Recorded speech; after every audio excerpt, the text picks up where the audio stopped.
Okay, you're live. Yeah. Chair. Call to order. Good evening, everybody. Thank you for attending. This is our third committee meeting. It's increasing with little by little the flow. Word of mouth is getting around.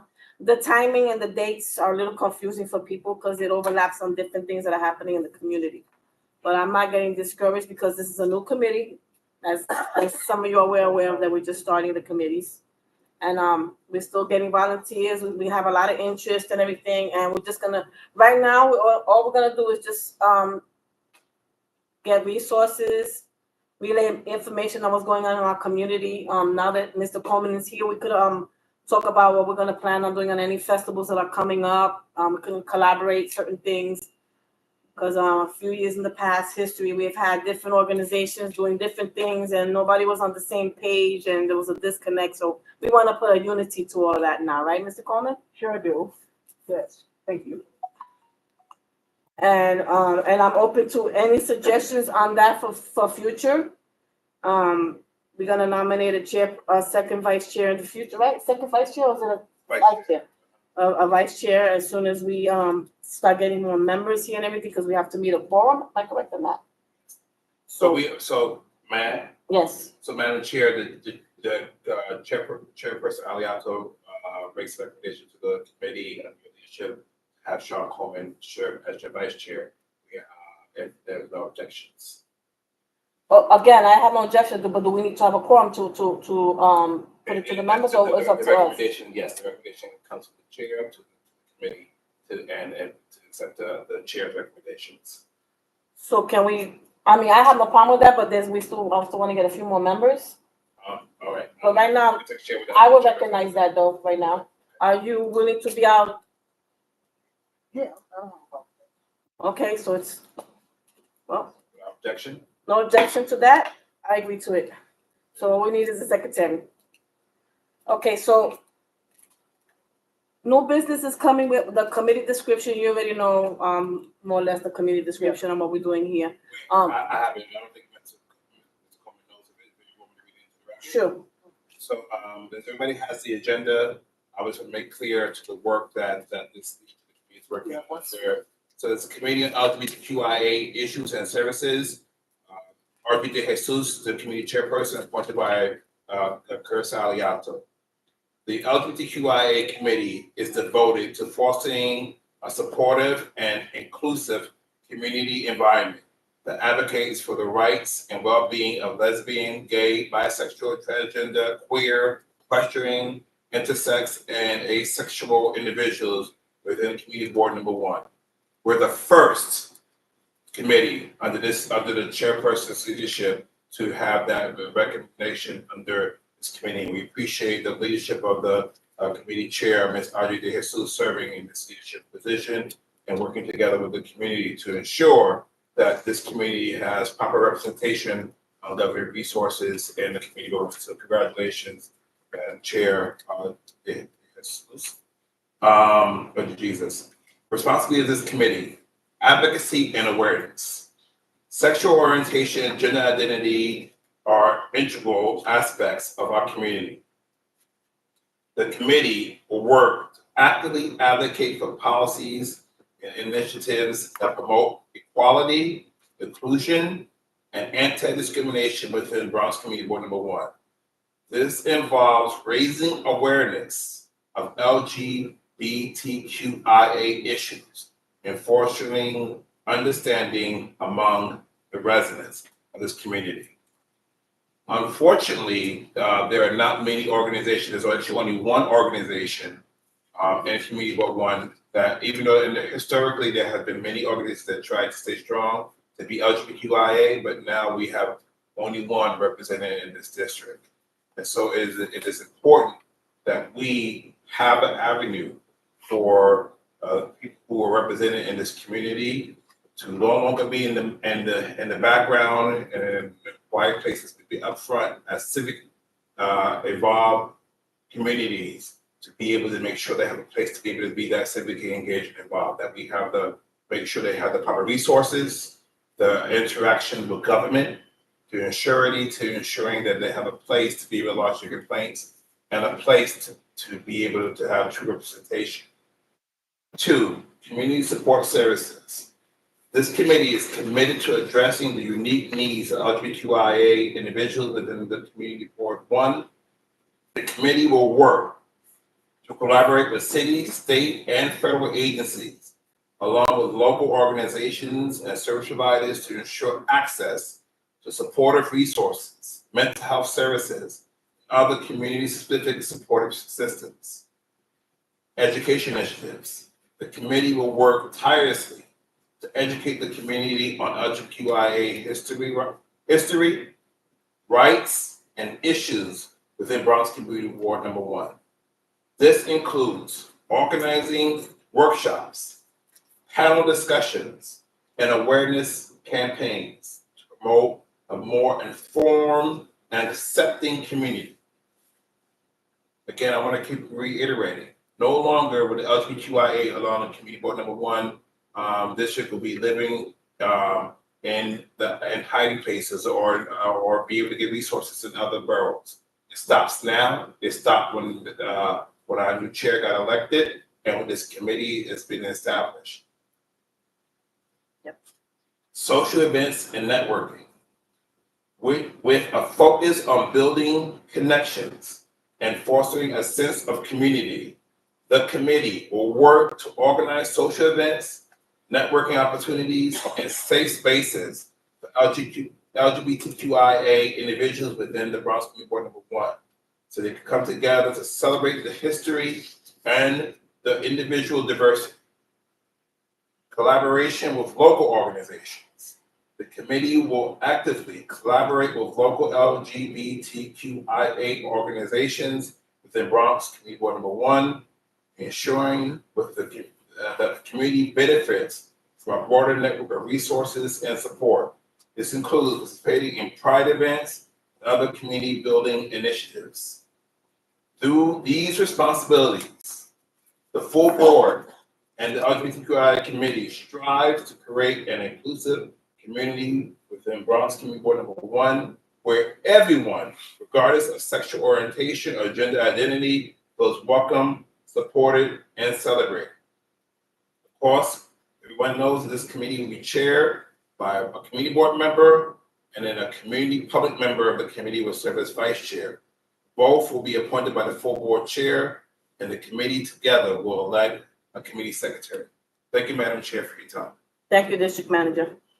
Are you gonna make that available so we all have the description? Yes. Okay, thank you. The chair will have to go over what is the individual stuff that was discovered in the executive committee to talk about how the committee should operate under Robert Rules of Order and how the committee operates as far as understanding how it would take its procedures going forward. For example, how you folks are called on to speak, to how folks are, or how we will take on organizations who are looking for that support, to how the other things are going forward. As you understand, Madam Chair, when events that are looking for street permitting, closing, and other activities go before this committee, and how those things will be recognized under the chairperson's request. Thank you for your time, Madam Chair. Thank you, District Manager. So now that we have a clarity on that and on record, because we haven't had a chance to, this is our first time using the technology, thanks to our committee and technology. We're setting precedents on this being the first committee in the Bronx with our community boards. And I'm getting a lot of feedback now with the other community boards. They're keeping an eye on us because we're the first. So I'm a little nervous, but hey, this is my strength. So Celebrate you. and this is a work in progress for me. I'm gonna learn as we go along. I've always been behind the scenes. I've never been in the limelight and feel a little uncomfortable about it. But you guys have confidence in me, I guess, to do this. So I'm gonna do my best. People's work done. Yeah. So and we already went over the committee description now and the meeting procedures. So action items are gonna be disseminating information. They're gonna email us what's going on in the community, again, about the permits. They're gonna come before the board. Because now, we're gonna have a 90-day window period of applying for permits to do our street festivals or whatever events. I want to get the health fair involved with having a table set up here for our community one day. But I'm gonna talk to Mr. Coleman about that with new directions. Because again, the Bronx is up and coming and it's building and it's growing. So if you want to introduce yourself, young lady, to Mr. Coleman and the team, then you know who you are, because I'm not gonna let you sit there being all quiet. Okay. Hi, my name's Carrie. I'm a reporter with the Herald. Been sitting in some meetings, and I'm writing about we're doing profiles of the new committee meetings of the Herald, and so profiling this one. Cool. Nice to meet you. So in my perspective to that, Connie was kind enough to let us know about the Bronx LGBT Expo. Mhm. I don't see a date here yet, so I guess it's June 20th. So I told her to come next month. Okay. So she could speak more about what her needs are gonna be in the future. I have flyers for you guys if you wanna, She needs a permit. no, to be determined when she's gonna be having her, the expo right now. Last year she did it in Lincoln Hospital. Yeah. So I'm waiting on what's That's gonna it. come. She does it in partnership with Destination Tomorrow's LGBTQ Yeah. Bronx Pride. So it's normally that week. So she hasn't approached you yet about No, we're in discussion. That's what I'm saying. Okay. We do it. I'm just not sure if she's going back to Lincoln or if she's doing it. I don't know yet. Yeah, because we just completed our deck, our sponsorship deck, and we're pushing that around right now. We wanted to get a head start on it. We've Okay. actually already done our permits, but I know we're going to help do the rest of it. But we've already done our permits and gotten all of that stuff together. It's still going to be the day before Father's Day. Ours is always the third Saturday of June. So So you have to send us It the hasn't changed. information to us now. That way it coincide with this. as soon as everything is confirmed, we Okay. just put our deck together. Okay. That's what I'm saying. We can put our deck together. We got our permits. So now once we have everything confirmed, I'll bring over a flyer so y'all understand. Because we're planning out a week's worth of stuff. Yeah, but that's when you come to us and we we normally do sit down and we weekly have this work discussion Have discussion. of the plan, everything that you're gonna be doing with the community. I thought y'all wanted it once it was already planned. No. It's not done yet. It's not done. He's still working on it. He's saying- Oh, no, Yeah, that's we're definitely- gonna plan it. We don't need your assistance. No. We wanna get the, Share the information. right, It's ready. and we want y'all to support it and post it and put it on your website and talk to community members about it. Absolutely. Madam Anything Chair, else? may I? So under Chairperson Aliato, she is requesting that each committee has action items for the rest of the year.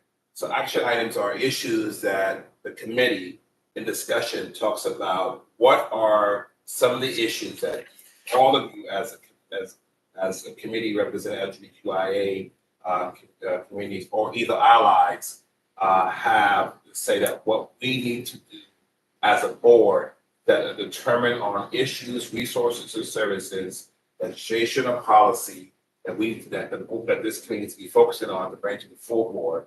Action items are saying, for example, this is an issue in the community. This is what this committee can do to be able to work on resolving this issue.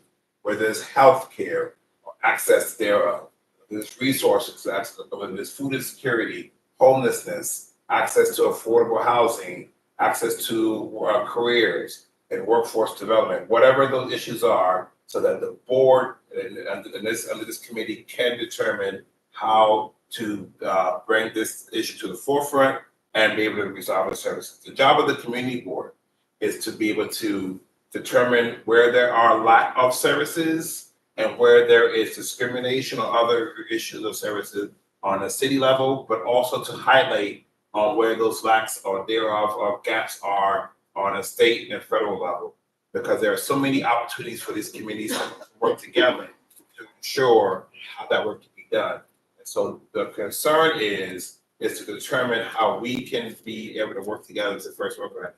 And so the chairperson asked me to reiterate 5 that are issues right now that this committee could just have a discussion about and work on, and action items, meaning how do you work together as a committee to help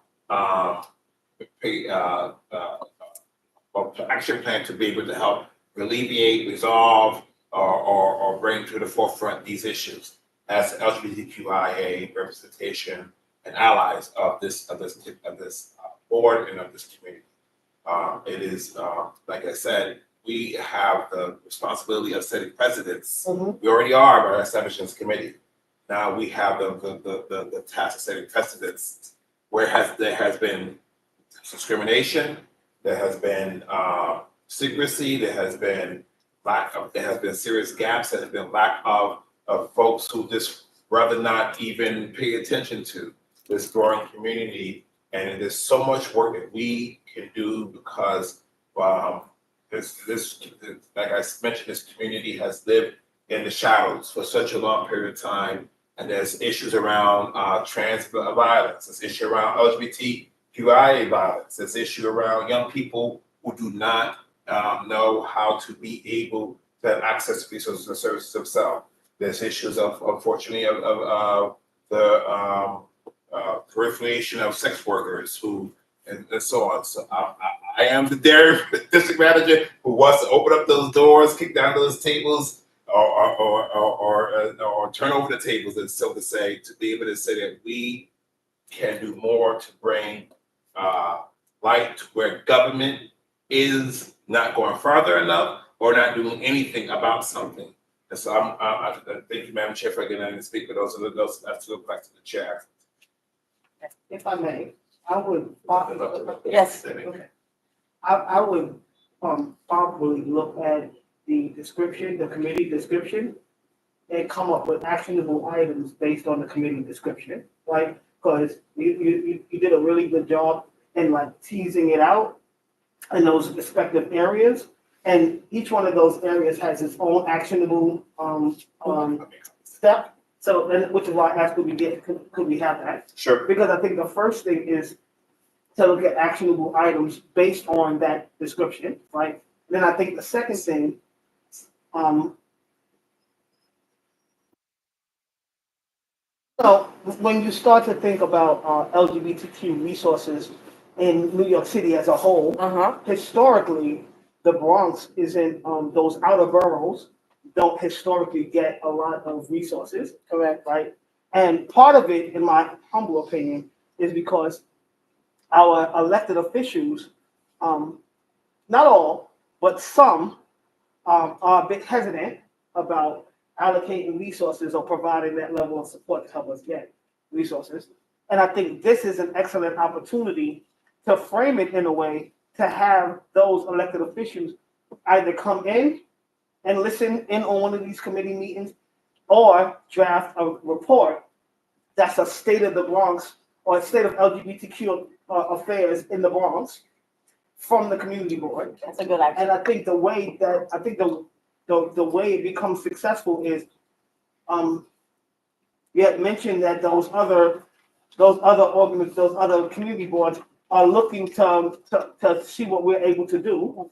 I think one of our first orders of business should be to put together some type of report around what's happening in our borough. You can synthesize it, right? It can start with what's happening in this community board district, and then expand it, because what I'm thinking is each district is going to have similar issues. They may approach it a little differently, but violence against trans people, that's in every borough, right? And then we can figure out, okay, so what has Manhattan done successfully, if anything, to address it? Right. And how can we mirror that? Right. And I guarantee you that the way we mirror it is that we need to ask for the resources to be able to pay for the services. I think that's the first thing. And then I think the second thing is there was something about education on that. I don't think a lot of Education people, incentive. I don't think a lot of people understand the role of the community board, right? Because more Correct. people would be here if they understood the role and how impactful it could be. So when I look at education, I'm looking at it twofold. It's about us educating the community around the role and responsibility of the community board, so we can get more folks in here. True. Just on the board itself, and then teasing out those LGBTQ folks who may have shied away before because they didn't feel like this was a welcoming space. Right. And then also going back into the schools and figuring out, like, there's an LGBTQ curriculum that HMI actually has. How many people in the Bronx understand that there's an LGBTQ curriculum that they should be following? Can we get someone from HMI to come in and report on it? Are those funds that we can also go after to enhance our curriculum in the Bronx to make sure those kids are included? So I'm thinking, you said you want 5, and there are 5 Right here. responsibilities. So all we gotta do is pull them out and come up with the actionable, and then our overall actionable step will be this report that we can show the folks as they come out. But then they'll say, okay, you've done a little research, and we can say, we sure have, and now we need a little money. Yep, That's what I'm thinking. that's right. H, for the record, HMI stands for, right. They receive like $1.5 million in discretionary money, and they have the exclusive, exactly, and they have the exclusive curriculum, LGBTQ curriculum in the schools. So is that, are our schools actually doing it as well? At Destination Tomorrow, that's my little plug for the night. At Destination Tomorrow, we do have, Don't you have the GED program? we have a GED program, we have a job readiness program, but we also partner with the high schools to do gay straight alliances. Well, I'm doing that with the middle schools now. So that we need to partner on that because we've already identified the high schools. We've been working with the high schools. They come out and volunteer with us and those kinds of things. That might be the way that we get the word out with the young people about what we're doing because we already have access to them. That's right. So yeah, that's some of the stuff. Because I'm an educator. I mean, I work with the Board of Education, so. Oh, so you can help us get there. Okay, perfect. But ask them for the full curriculum. And All right. that is, I'm sorry, that's a Hedrick Martin. Hedrick Martin Institute. They won't give me the full curriculum. Yeah, they'll give it to me. If we So, can get that, I'll we get can that. understand how Then we could use that as a template, right? Yeah, well, I'm thinking Or we'll we use could that. pick and choose something from it and formulate an action plan with it. Exactly. So. So for the. Bronx? No, it's in Manhattan, Okay. which is why I'm saying Manhattan normally gets more Yeah. They got funding. some time. Yeah, they get and I want to show the disparity. And then I think in showing the disparity, also showing how willing we are to work around those, like, this is the work that we're producing. We've been producing this work. We have a robust LGBTQ.I.A. plus community in the Bronx Yes, that we do. resides here. And it doesn't make sense that they have to leave their borough in order to get these services. Anything? I talked about that, Madam Chair, as that unfortunately, our LGBTQIA community goes to the center, which is outside the borough, goes to for mental health and other resources, and goes to so it is important that and then I think that another thing is to talk about that people, the LGBTQIA younger community, don't feel like there's a place to go Perfect example. in the borough or in the community for one. Again, it's Yeah, we do some. You're doing this things tomorrow. That's why you're looking for We money. got some stuff going on. Things have changed. There's more stuff going on. There's a lot of things going on. I'm sure we can point that there's unfortunately it is underfunded. It's completely underfunded compared to our counterparts in Manhattan, Bronx. I mean, and our numbers Brooklyn. are, our numbers are similar, right? And we just did our end of year report. In 2023, we engaged 2,975 people overall. So we're not a small organization. We have the reach. We have folks that are coming in and receiving the services. We enrolled, I think it was 500 or 600 new clients for the year. So like our numbers show that like the community is here. We break it down by zip code, so we can show you what zip code everyone is coming from. So these are Bronx-based people. What's the primary reason why people seek the services of LGBTQIA? What's the primary reason to come in? Like education, healthcare, housing. Number one is housing.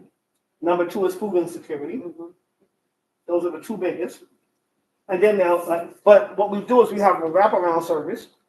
So you may come in, because you're interested in housing, but then we're gonna do a comprehensive intake with you, and then we can understand that you may not have seen the doctor in a year and a half, right? Or you're dealing with some food insecurity because you may have gotten your check and you don't get another one in 2 weeks. So we have the food pantry, and that was the reason we did the food pantry. So it's a reason why I point to ask that question. So action items for around housing and food insecurity, you said that those are the two largest things. What are And mental health.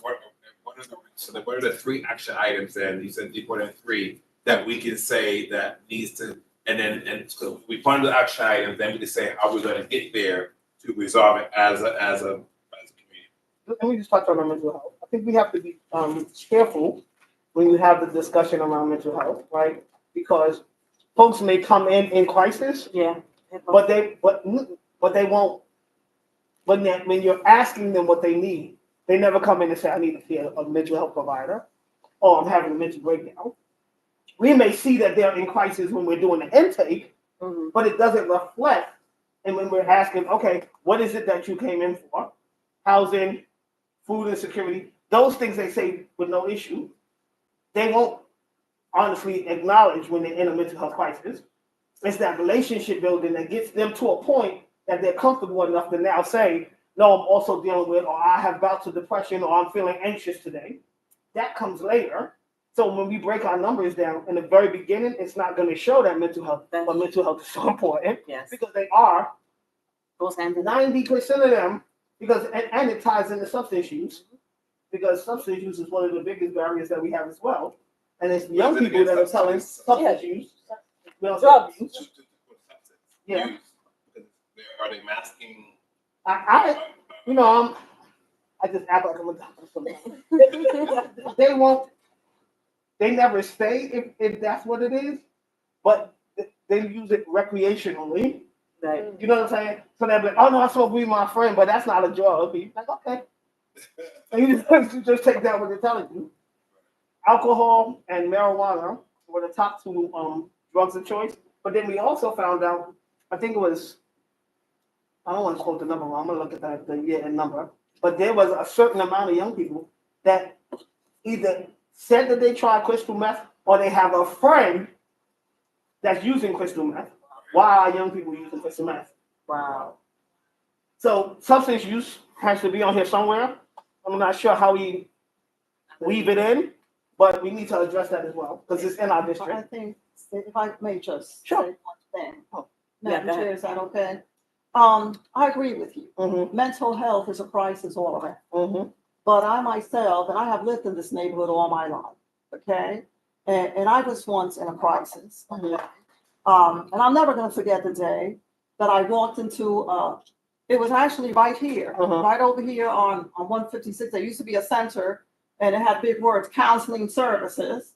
And I walked in there and said, a family member of mine has just been killed. Can I speak? I need to talk to someone. And I think there should be a law passed.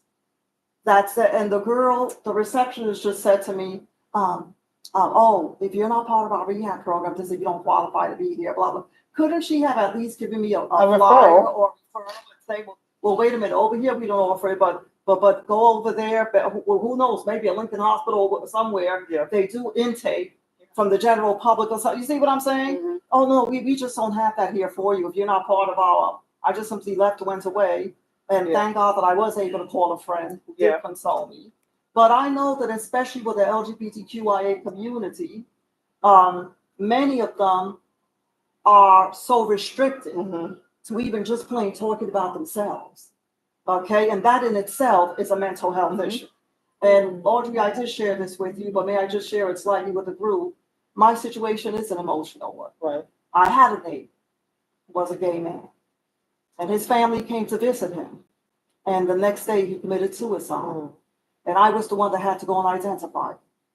And that's when I said to myself, you know something, I'm so ignorant of the LGBTQI community, but I'm going to get involved. I need to find out what are their needs, because why does there always have to be a tragedy first? Especially with the LGBTQIA, before we realize these are a group of people, these are our family members. These are people in our community. These are our neighbors. okay, that are living among us. And these are some of the best people we do meet. That was one of the best neighbors I had. Okay, and I'm the one that had to go and identify that body. It's even a little emotional. Yeah. But I want to ask Audrey, we slightly spoke very quickly.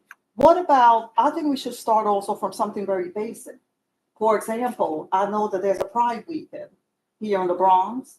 And right here in our That's district, what we're they close down the street right here in our address. The street gets closed down and a whole festival happens. And the rainbow, you know what? I was so ignorant. I didn't even know what rainbow stood for at one point in my life. Maybe we should, but we should maybe start telling young people. Well, then I found out as I researched and met more people that each color actually is symbolic It means of something. You see, I thought they saw a rainbow because it had to do with the sky and nature. That's how ignorant. But you'd be surprised how ignorant. I'm just getting myself to the. We are. You know, but that's what I'm saying. Maybe we should. I want to see a sign. You spoke about safe haven, rainbow sign out the door. I think it should be placed in the door and let the people know. Yes, we are welcome. And when that street fair happens, I think we should have a table out there. And we probably are with all the committees what they're offering. But go ahead. I'm sorry, Audrey. Go ahead. Yeah. Destination Tomorrow and Bronx Pride Festival have done, and the Bronx Expo, we've all collaborated in different things in June, because June is Pride Month. It's not a week, it's the whole month. Okay. It starts June 1st. Yes. National Coming Out Day is a different day that we celebrate, but June is Pride Month. So I welcome that you said that and everything, but we don't, like I said, times have changed. People have shifted in positions of where they're at. So now that we have this L.G.B.T.Q.I.A. and we're going to start doing these action points, what Mr. Coleman was saying is that I'm going to go to his facility soon to get flyers and everything, because I'm going to go to some of these businesses and to some of these organizations and mental institutions. I have a lot of connections, but I'm gonna bridge the gap on our community board and Destination Tomorrow and any other organization that's gonna open up the doors for we could service our community. That's gonna be one of my action plans. Okay. And I did speak to American Express, Sean. I know you're familiar with the Safe Haven with the stickers that the businesses have. They agreed to send me a packet so I could start talking to the business owners. Okay. Because we're getting lost in the shuffle. They start out with these great ideas and everything gets put in the back burner. We're out. June's coming up. I want to make a big impact and a big splash. I don't know if we're going to have a Bronx Festival because the people that are the new executive director for the bid, he's new. He doesn't know what's going on, and Michael Brady hasn't really been communicating with certain people, active so. Well, Go ahead. but that's what I'm saying. Can we? I'm sorry. Wait. I'll let him talk. No, I'm just saying that that festival, like, it splintered a couple of years ago. I know. Destination Tomorrow has always been the one Of course. that has been at the forefront of making sure that we had a festival that was inclusive and diverse, and it spoke to the entire community in the Bronx. That hasn't changed. It's going to be the third Saturday in June. I'm hoping everybody will come out, and I'll bring over the information so that folks can see it. So it's not a matter of whether the bid is going to do something. The bid's not an LGBTQ organization. No, I'm not going to count on them. They just Sean, they participated in an idea that was branched out a few years ago. And again, he said everything frizzled, split, and but Destination Tomorrow has been consistent. I just don't want people to think at least 20 years of we've been doing this in the Bronx. But that's my question. If there is right here in our district, right across the street, they close the street down and have a Pride Weekend festival. I'm sorry, I want to just clarify. I think that event she's talking about was one that was done. No, that was a different night. That was within that week that we were doing the festival. But that was 3 years ago. That was 3 years ago. I know that every year they have the Pride Weekend and we partnered with them down right here. And that was the last time that we partnered with them. Yep. But it goes all the way up here. It goes all the way up to it was, but that was happened last year. That happened last year. Well, we didn't do it in this area No, right we here didn't last do it year. We here. did it around the corner. around the corner. Oh, they did something here last year in my store. Well, they did the secret. They didn't advertise it. It wasn't advertised that much. I noticed that. And I had asked somebody about that. But What I'm trying to figure out is when that Pride weekend happens and there's a street festival and a fair going on right out here, why can't we put out a table with all the different resources and all the different, like what you're We talking will. about, and give it out to the public? You know, it's right here in our office that We takes will. place. That's gonna, now that, now, And it's a new Audrey, year. whatever you need, here we are, I want to help you. You know, It's give me a call if you have to. I don't care if you have to call me at 3 o'clock in the No, no, morning. no. Well, wait, not 3 o'clock in the morning, but that's okay. But, Right. Take a step back. Take that one back. But I want to say that to the Well, chair and to the chairperson Aliato, the committee board has purchased equipment to participate in events, block parties, events that we invited to. We know that these events, some of them are. We're gonna start tabling.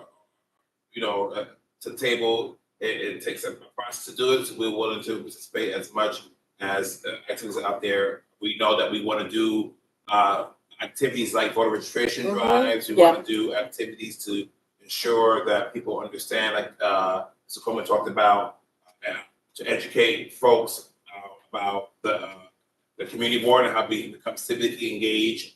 How we want to do our part in that piece. And Also, educating. but also that it doesn't stop there. Tabling is just informational. Action Correct. is what are you going to do to sometimes make people uncomfortable? Good trouble, necessary trouble. To bring to the forefront. We need to talk about where the gaps are. We talked about it a little briefly and we got back off. Tabling is the pretty stuff, but action items, in my opinion, and it is up to this committee, is where can we have the difficult conversations, but also the progressive conversations to say that the time is now. Yeah. To stop talking about it, be about it. Where's the money? Put the money in where the mouth is, put the money on the table, put the smart people in position to take those resources and start doing real programming. I said, unfortunately, and I'm not, no pun intended to anyone in government, since this is forecast, is that, because I don't like to get in trouble. Gotta do your disclaimer. You have to get in trouble, disclaimer, right? If we ever go both the same, whatever. But what's going on is that we sometimes have people who come into our community who are a representation of our community, who tell us what our community needs and tell us what they're going to give us. Right. And tell us how to be able to, what they give us, how to be able to use what they give us. Yeah. But it does not impact us. And That's so correct. we need to bring light to that. This committee needs to bring light to that because I think that this community, the L.G.B.T.Q.I.A. community has been a community that has been almost, I don't want to say acceptance or appreciative for such a long time to whatever scraps came to the table. Let me not keep on preaching. But we have been, and unfortunately that has been tolerated. That now this committee says that tolerate is appreciated, but is no longer accepted. And let me get it off the table. We get off this pew if I get in trouble. And so this is what this committee needs to do, to say that people have identified that we serve the most needed population for the LGBTQIA, just only what, and this year number you quoted Coleman for, it was this food insecurity and housing. Yeah. But I'm sure you guys are touching on Mental health. but also violence. alcohol and substance. Because there was a time I remember, and this is before I came to the community board, where trans and LGBTQIA violence was uptick on the rise, and I'm sure it still is. It's going back. It's going back and up. this year is going to be. Yes.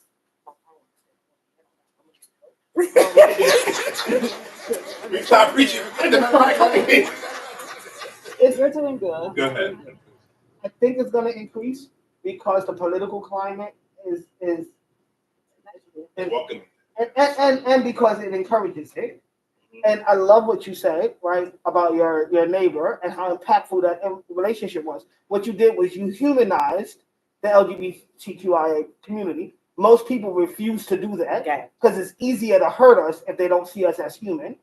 So the goal has to be, how do we frame it in a way that they have no choice but to see that community as human? So that would be my first thing. And then my second thing is, I agreed to come here because one, I wanted to see, what it was about, nosy.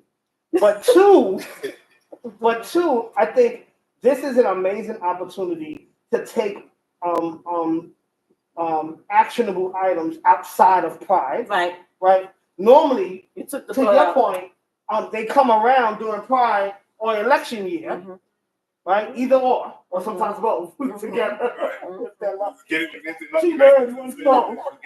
But they only come around during Pride, and it's all June. Everybody got a rainbow flag in their office, or they running around with rainbow socks, and you're like, oh, you guys.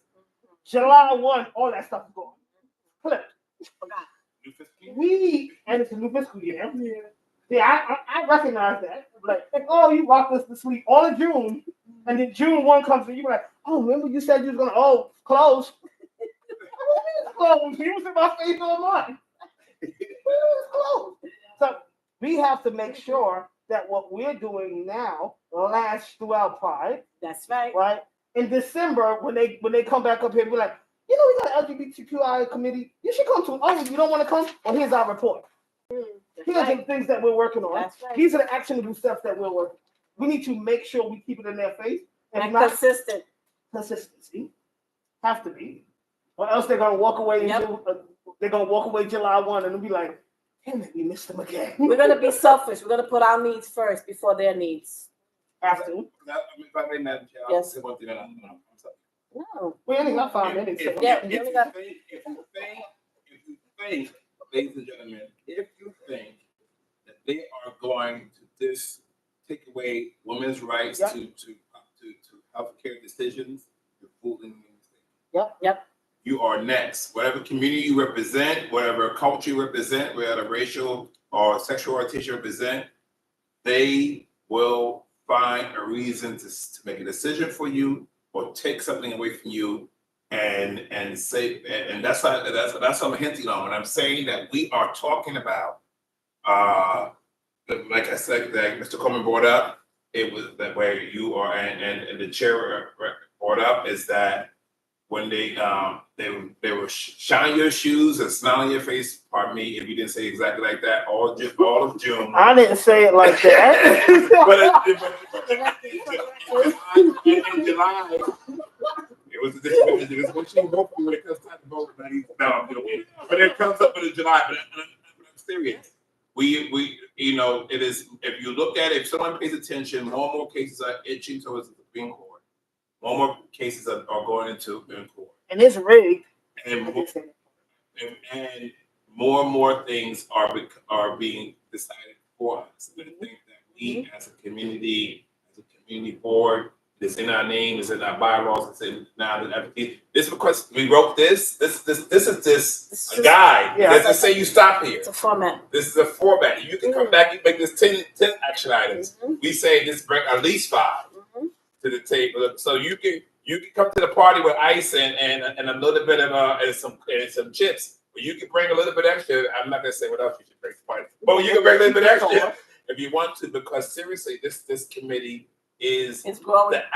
but also it is the activist progressive committee. It can be anything that we shape it to be. No judgment. We open the doors for everybody's opinions, everybody's ideas, help, anything. We're gonna collaborate everything together in this unity. You have an amazing opportunity, right, to shape out something that's never happened before, right? If you do it correctly, then other community boards are going to take this model.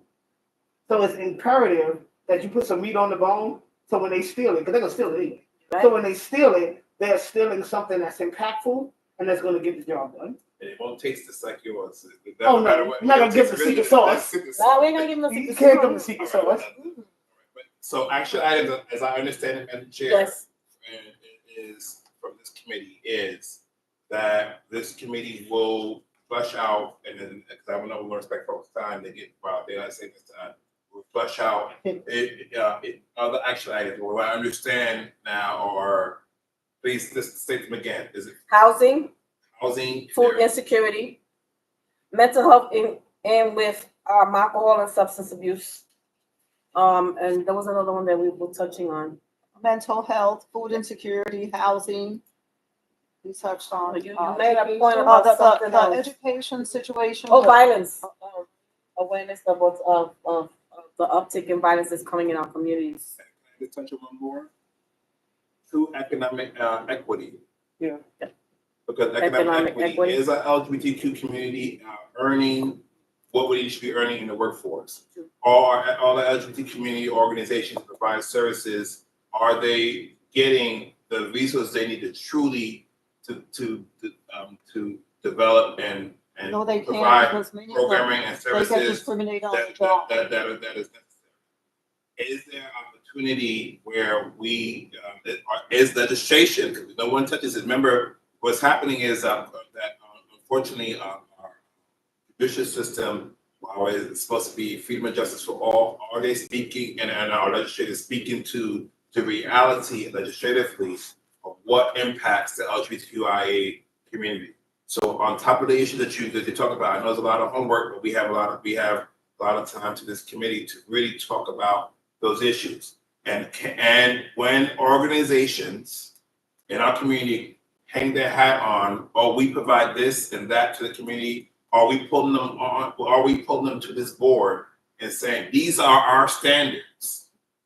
If you do LGBTQIA, et cetera, services in the community, then you need to step this way and stand on business this way in order to say that you are representation. You no longer can tell us this is what we studied or what we heard or what we think or what the professors say and the higher education say.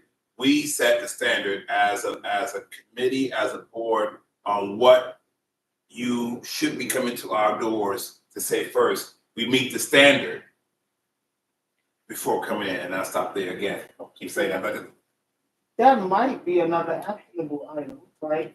To look to see. Yeah, put in right here. Right, action to look to standards. see what the standards are, right, and putting those in place to say that LGBTQ serving organizations should meet the following criteria in order to be considered knowledgeable and equitable and all of those other abuses that people and then when I was on a task force for New York State to put together like they call them SOGI, but the terms that folks were going to use. And one of the things that we said about the organizations that would receive it is in order to apply for the funding that was associated with the SOGI terms, you had to have 50% of your board that identified as trans or gender nonconforming, and 50% of the staff also, because what we were getting were a lot of agencies that would hire one person as the gatekeeper who was popular in the community, and they would bring their friends in and bring people in, and they rolled off of just that. It wasn't a lot of knowledgeable practitioners that understood the community. It was just that one person, and they had a really good grant writer, and they go after these funds, and now they capitalize on all of these funds, but they're not providing services. So maybe we come up with what that standard looks like. Yeah, look to see what the standards are. That's like a Zagat. That's how you say it. Someone's Yeah. there. We got 10 He was in 10 minutes So those are to wrap it up. I mean, so in our next meeting, and as you report to the full board, Madam Chair, on the 26th, that the actual items that this committee is working on, and then now the schedule happens on how we are as a committee. So lastly, before we go, I want to also say, what are some of the agencies that are out there now, I mean, that we have action items that we want to bring to the board to say, that's, I'm sorry. No.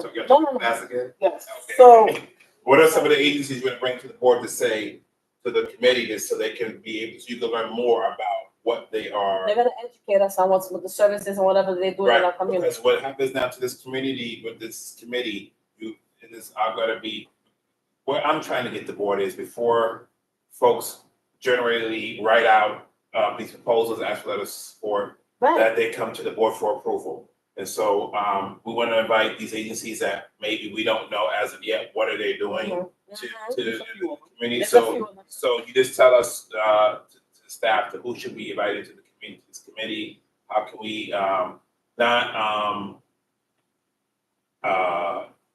to hold them to what are they doing to find out more information about it. But that happens after you guys set your standards of how you want to be able to provide services. So once we set our standards on everything that's going on our action thing, the main key to all of this is education, like Mr. Coleman said. My awareness of what's gonna happen in our future, I'm gonna have people also know their rights, their human dignity and everything. I'm gonna have the commissioner come here and do a report for our committee. She said she's gonna come. And about I mentioned no names. I just said commission. I didn't say no name or nothing. Don't throw her in there yet. Just in case she says somebody else in my heart, and I want her though. And I spoke to the district attorney, and Dr. Clark, and she said she's willing to come also to educate about the crime stats, that besides the precincts and everything. I want to humanize what's going on with our transgender community, and a lot of people, like Mr. Coleman said, are ignorant and she didn't know what's happening in our community. I mean, some people hide behind the shadows and they're afraid. So we're opening up the doors to all of this that's happening. Have you been in contact with the Bronx Borough President's L.G.B.T.Q.I.A task force? I'm on the task force. So then there's a whole bunch of organizations that already, okay. We're right here. So, Next week is okay. our meeting, so I've already, Okay. remember this, we just started this, so Okay. I'm tying that in with us. Okay. I don't want to toot my tongue, saying everything that I'm on. I just, I want to use it. Okay. So, that'll we have work. the agenda. we covered everything. Oh, old business? Anybody, old business? No, there's no old business. We went over the action items. Yeah. So, we have homework. Working on these action points that we discussed today. They're all great.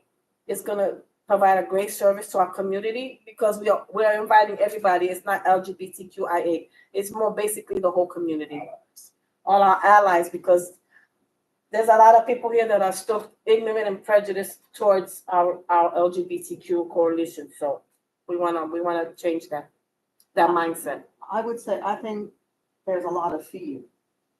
And there's ignorance is part of fear. Okay, and there are a lot of people, see, that's why when you talked about that there's actually a Mr. curriculum, the Hedrick Martin Institute, that there's actually so that means, again, I learned something new. There's actually a curriculum that teaches about it. I didn't even know that existed. Because in many schools that would be so taboo. What happens to the student when the parent signs that document that says my child is not allowed to be in that class? See, you see that's what Anthony was saying. We gotta look at the gaps. Where does that kid go when the parent, that's against our religion, that's again, we can't have our kids learn that. Okay, we went to that same revolution with the sexual education situation, right? So I know that there's a lot of gaps. I didn't even know what there's actually a curriculum being taught, and there's an institute. Well, I didn't even know that existed. Okay. So in fairness to time and everything, motion to end the meeting. Make a motion to end the meeting. I'll Second, second the motion. discussion on the motion. All in favor, say aye. All in favor? Aye. Meeting adjourned. Any abstentions? You gonna say the leaving, something's wrong. Oh, S-E-A-N. Coleman, C-O-L-E-M-A-N. Can I get a